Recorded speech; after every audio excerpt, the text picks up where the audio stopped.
dark waters lying between Prince Edward Island and Nova Scotia have long been a source of fascination and fear for those who make their living upon the sea.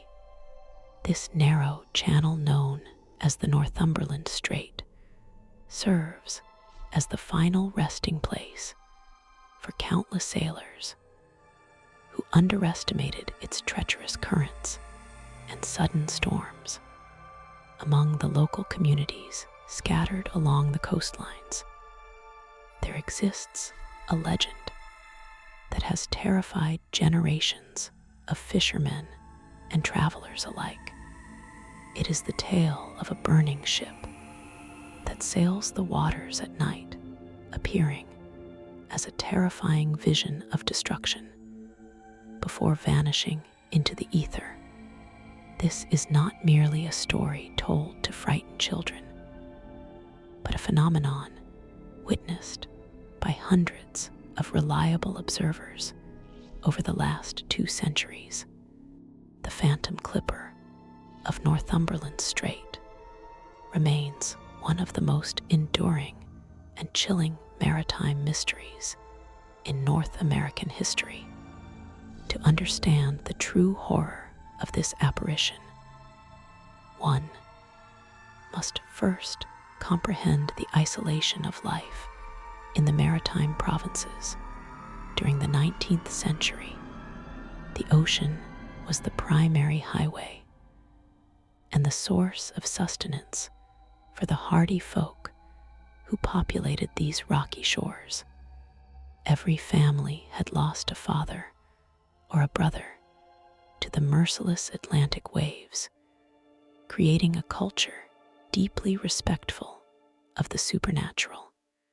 When the fog rolls in thick and heavy off the water, it transforms the world into a gray void where sound travels in deceptive ways and shadows take on sinister forms. It is in this atmosphere of profound isolation that the phantom ship most often makes its chilling appearance to unsuspecting crews. The legend suggests that seeing the vessel is a portent of disaster or a warning of an approaching gale that will test the mettle of even the bravest sailors. The descriptions of the vessel have remained remarkably consistent throughout the decades, which adds a layer of credibility to the strange accounts. Witnesses describe a large 3-masted square rigger that resembles the fast clipper ships used for trade during the height of the age of sail. The ship appears to be fully engulfed in flames from the waterline to the very tops of the masts. Yet, it is never consumed by the fire. The sails blaze with an unholy light that illuminates the surrounding waves with a sickly orange glow that casts long dancing shadows. Observers often report seeing figures running frantically across the burning decks and climbing the rigging in a desperate attempt to escape the heat. Despite the visual intensity of the fire, there is often no sound accompanying the spectacle, which makes the silent burning even more unnerving. One of the most harrowing encounters with this spectral vessel occurred in the autumn of 1905, involving the crew of a local schooner. Captain Elias Thorne was a seasoned mariner who had spent his entire life navigating the treacherous waters of the North Atlantic without incident. He was a man of science and logic who scoffed at the superstitious tales whispered in the taverns of Charlottetown and Pictou. On a particularly calm evening in October Thorn, and his crew were making their way across the strait under a clear sky filled with stars. The sea was as flat as a pane of glass, and the air held a crisp chill that signaled the coming winter. There was no indication of trouble until the lookout shouted a warning from the bow regarding a light on the horizon. Captain Thorn raised his spyglass to inspect the strange luminosity that had appeared so suddenly in the distance directly ahead of their course. At first, he assumed it was the rising moon, or perhaps a bonfire on the distant shore playing tricks on his tired eyes. However, as the light grew in intensity and size, it became clear that it was moving toward them at an impossible speed. The glow resolved itself into the distinct shape of a large sailing vessel, completely wrapped in roaring flames. The fire was so bright that it reflected off the black water, creating a double image of destruction that seared itself into the minds of the crew. Thorn felt a cold knot of dread form in his stomach as he realized this was no ordinary fire. The crew of the schooner gathered at the rail, their faces illuminated by the ghostly light of the approaching inferno. Panic began to set in among the younger sailors, who recognized the descriptions from the stories told by their grandmothers. They begged the captain to turn the ship around and flee from the cursed path of the burning phantom. Thorn, however, remained rooted to the spot, unable to tear his gaze away from the impossible sight unfolding before him. He could see the intricate details of the rigging snapping and curling in the heat. He could see the wood of the hull turning black and glowing red like embers in a hearth. Yet the ship did not slow down, nor did it list to the side as a dying vessel should. As the phantom clipper drew closer, the heat radiating from it became palpable across the expanse of water separating the two vessels. It was a dry and suffocating heat that seemed to suck the moisture right out of the air, leaving the sailors gasping for breath.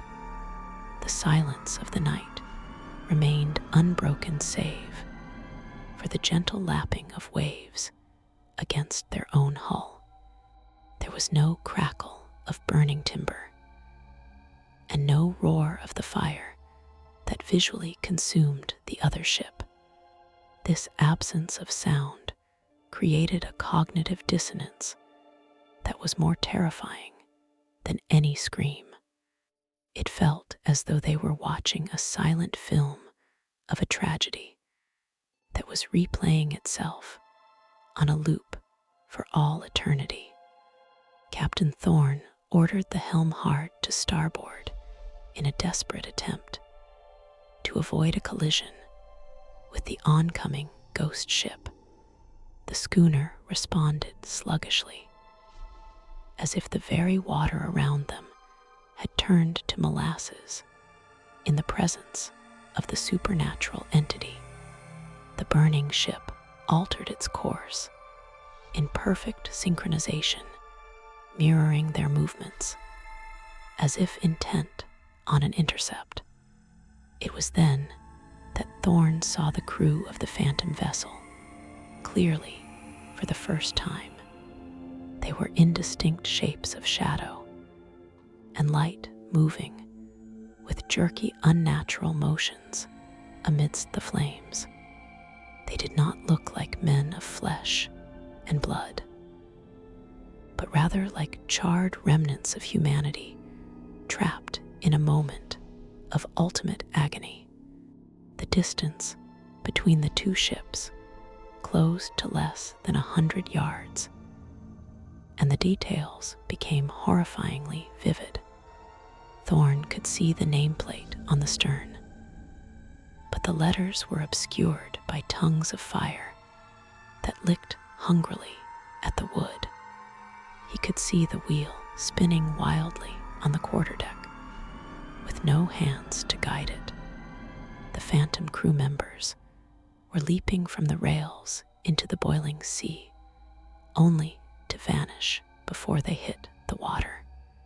It was a tableau of chaos and despair that transcended the barriers of time and space.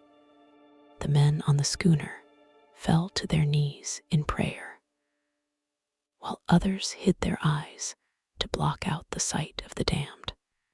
Just when a collision seemed inevitable and the heat became unbearable, the phantom ship began to undergo a terrifying transformation. The flames, which had been bright orange and yellow, shifted to a deep blood-red hue that stained the night sky. The structure of the ship began to lose its solidity, becoming translucent like a projection on a curtain of smoke. The hull dissolved into mist, and the masts crumbled into sparks that drifted upward to join the stars. Within the span of a few heartbeats, the massive burning vessel simply ceased to exist, leaving the schooner alone in the darkness. The ocean was once again empty and cold, with no trace of debris or wreckage to suggest a ship had ever been there.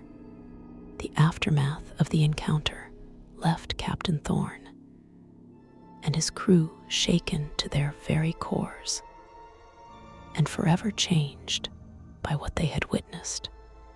They returned to port the following morning with pale faces and trembling hands, refusing to speak of the incident for many days. When Thorne finally broke his silence, he described the event with a clinical precision that only added to the horror of the account. He resigned from his command shortly thereafter and never sailed the Northumberland Strait again, preferring to live out his days on solid ground far inland. The encounter had stripped away his skepticism and replaced it with a profound fear of the unknown forces that govern the deep. Historical records from the region indicate that the experience of Captain Thorne was far from an isolated incident. In 1924, a ferry crossing between Prince Edward Island and the mainland reported a similar sighting. Passengers crowded the decks to watch a burning three-masted ship engaged in a desperate battle against the elements. The captain of the ferry even altered course to render assistance, believing he was witnessing a genuine maritime disaster. As they approached the burning vessel, it vanished into a sudden bank of fog, leaving the would-be rescuers bewildered and terrified. This event was reported in local newspapers, adding another layer of documentation to the growing legend. Skeptics have long tried to explain away the phenomenon with scientific theories ranging from St. Elmo's fire to optical illusions caused by atmospheric conditions. Some suggest that escaping natural gas from the sea floor could ignite and create the illusion of a burning ship on the water. Others point to temperature inversions that can reflect lights from the shore and magnify them into strange shapes. However, none of these explanations can account for the detailed descriptions of the rigging and the crew that so many witnesses have reported. A ball of gas or a trick of the light does not have masts, sails, and desperate men running across its decks. The origin of the Phantom Clipper is shrouded in as much mystery as the sightings themselves, with several local legends vying for the truth. One popular theory suggests the ship is the spirit of the Columbian, a vessel that was lost with all hands during a fierce storm in the mid-19th century. Another tale speaks of a pirate ship that was cursed by a dying witch as it burned to the waterline after a raid. The most prevailing story, however, involves a darker narrative of betrayal and murder on the high seas. It is whispered that a captain went mad and set his own ship ablaze to kill a mutinous crew, condemning them all to burn forever. The folklore of the Mi'kmaq people who have inhabited these lands for thousands of years also speaks of a fire ship that sails the strait. Their legends describe a spirit vessel that warns of storms and danger, serving as a guardian rather than a menace. This intersection of indigenous oral history and colonial maritime lore suggests that the phenomenon predates the arrival of European tall ships. It implies that the entity takes the form of whatever vessel is most recognizable to the observer at the time. Perhaps the clipper ship is merely the current mask wore by an ancient energy that has haunted these waters since time immemorial. During the Second World War, the sightings of the burning ship took on a new and more urgent significance for the locals. Several residents reported seeing the phantom vessel on nights before tragic news arrived from the battlefields of Europe. It became a harbinger of death and sorrow, a grim messenger that visited the coast to foretell the loss of local sons. The fear of the burning ship became intertwined with the anxiety of the war years, creating a psychological burden that weighed heavily on the community. People would draw their curtains tight at night to avoid accidentally glimpsing the fire on the water. One particularly chilling account from the 1950s involves a group of teenagers who were having a beach party near Charlottetown.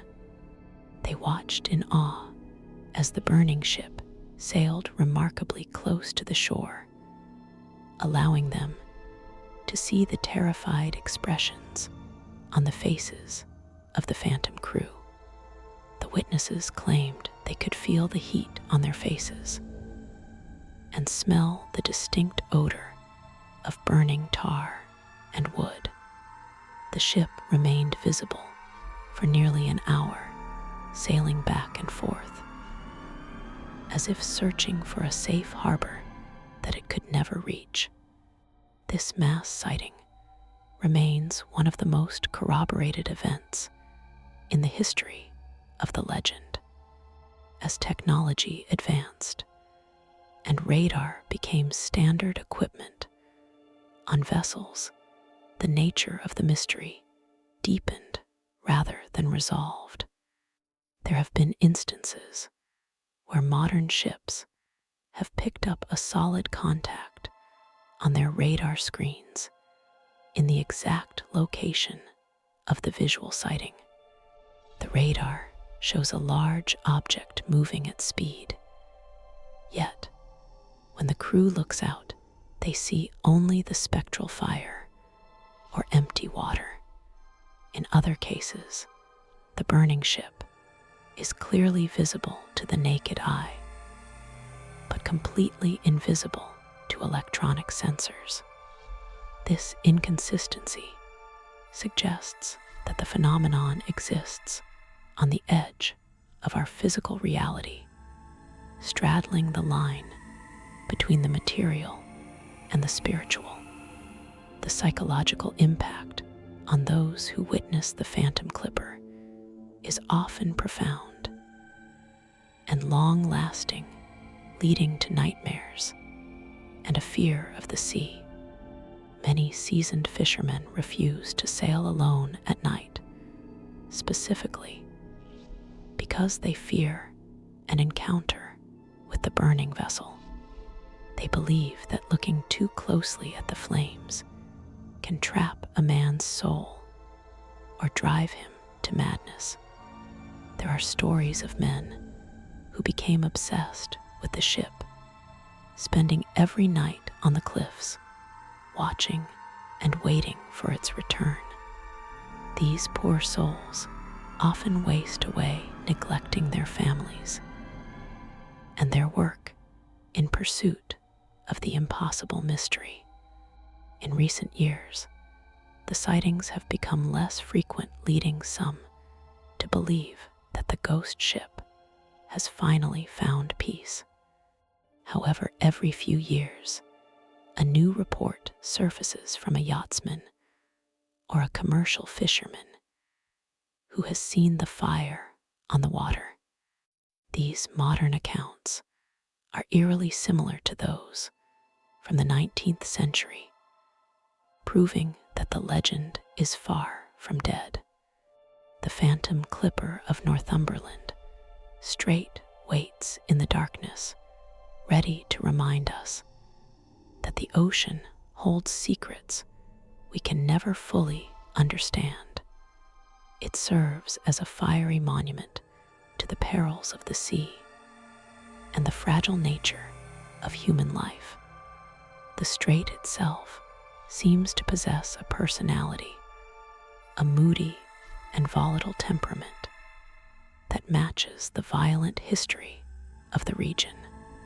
The currents here are strong and complex, capable of pulling a boat off course or dragging a swimmer down to the depths.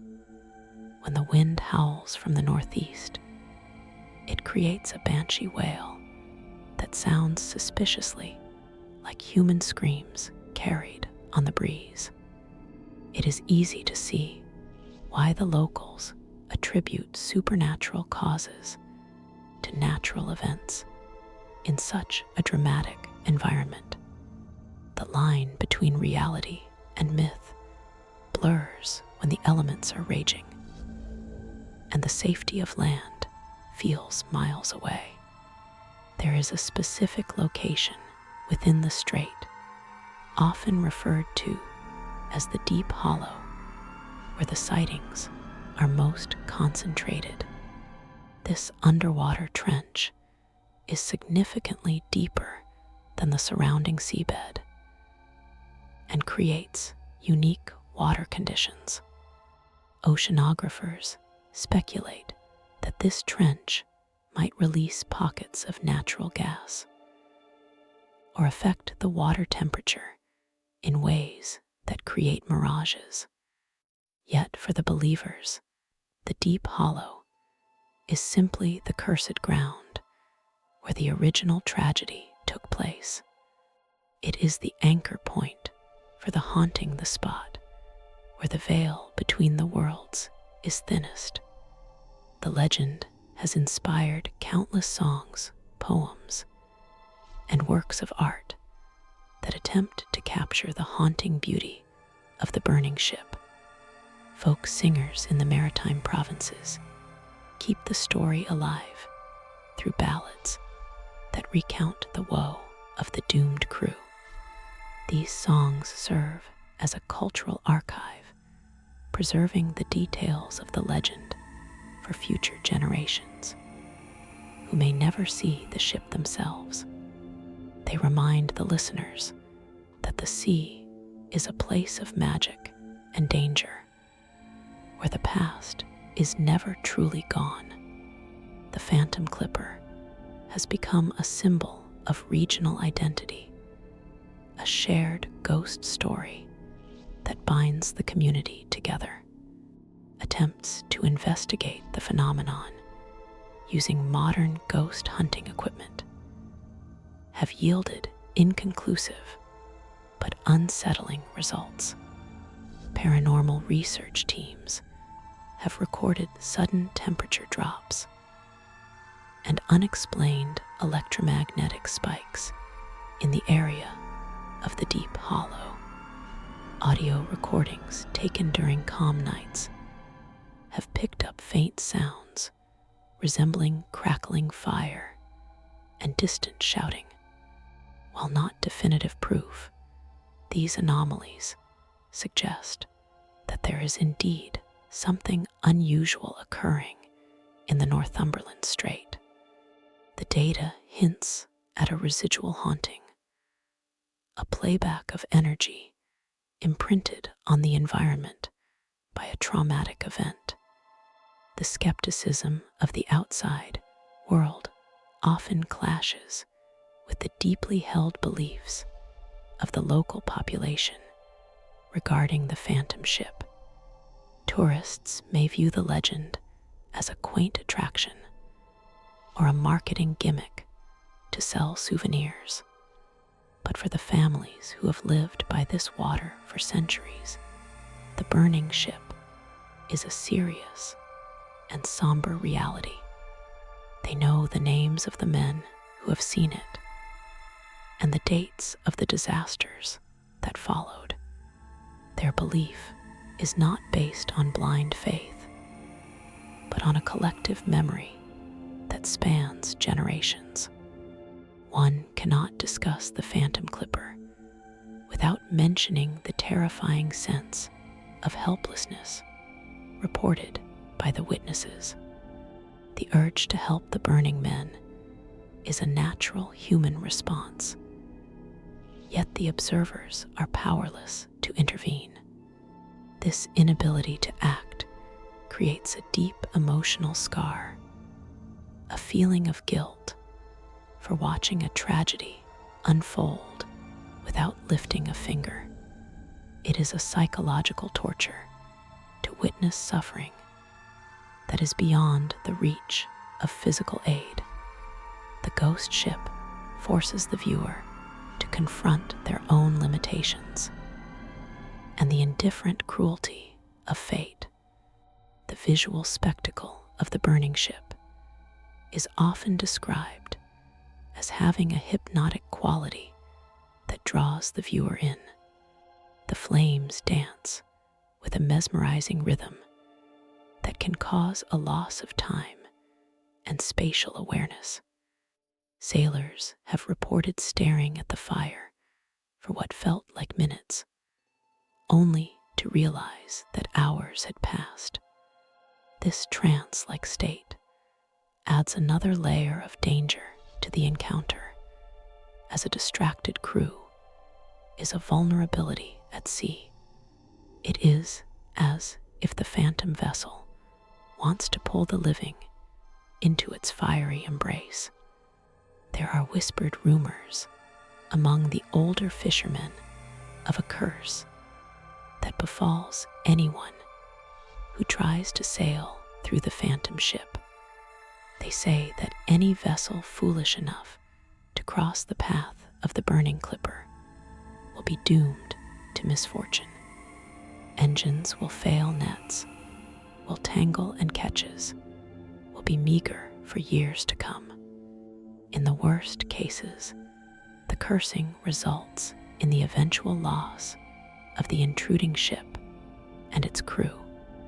This superstition ensures that most captains give the sighting a wide berth, maintaining a respectful distance from the supernatural. The connection between the phantom ship and the weather is one of the most practical aspects of the legend. Experienced mariners view the appearance of the vessel as a reliable meteorological indicator superior to any barometer. If the ship burns brightly and creates a lot of smoke, a storm is imminent within 24 hours. If the fire is low and dim, it predicts a period of heavy fog and dead calm. This predictive quality has saved lives by encouraging crews to return to port before the weather turns foul. As we look to the future, the legend of the Phantom Clipper of Northumberland Strait shows no signs of fading away. It adapts to each new generation, finding new ways to instill fear and wonder in those who gaze upon the sea. In an age of satellite navigation and global communication, the idea of a ghost ship seems archaic, yet it persists. It challenges our understanding of the world and reminds us that there are still mysteries that science cannot solve. The burning ship continues its eternal voyage, a fiery enigma sailing through the dark waters of our collective imagination. The final chilling thought concerning this legend is the possibility that the crew of the Phantom ship is aware of the living observers. Some witnesses claim that the burning figures on the deck stop their frantic running and look directly at the witness boat. They describe a moment of connection where the eyes of the dead meet the eyes of the living across the water. In that instant, there is a plea for help, a silent scream that echoes in the soul long after the ship has vanished. It suggests that the sailors are not merely recordings, but trapped spirits suffering in a perpetual hell.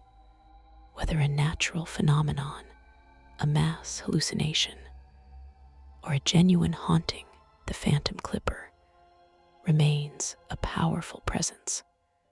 It dominates the folklore of the region and colors the perception of the ocean for all who live there. The next time you find yourself on the coast of the Northumberland Strait, looking out at the night sea, watch closely. You may see a light that does not belong to any lighthouse or star.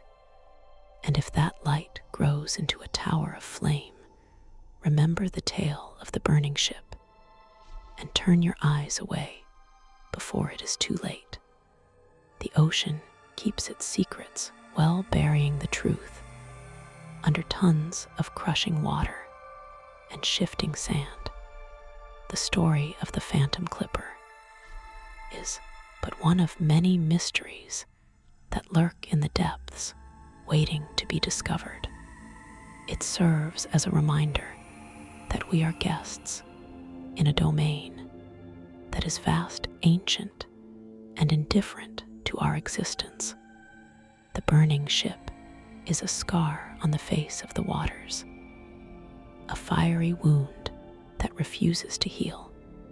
It is a testament to the power of the sea to claim both the lives and the souls of those who dare to traverse it.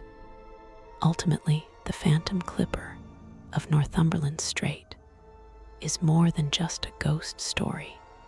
It is a cultural heritage. It represents the struggle of humanity against the overwhelming forces of nature and the unknown. It embodies the fears and the courage of the maritime community encapsulating their history in a single terrifying image. As long as there are sailors on the strait and storms brewing on the horizon, the legend will endure. The burning ship will sail on forever, etched into the dark canvas of the Atlantic night. So when the fog descends and the world goes quiet, listen closely to the wind and watch the horizon. The line between the past and the present is thinner than we think, especially on the lonely waters of the north. The phantom clipper is out there burning in the silence, waiting for the next witness to share its eternal agony. It is a story that has no end, a loop of fire and fear that circles forever in the cold, dark currents of the strait.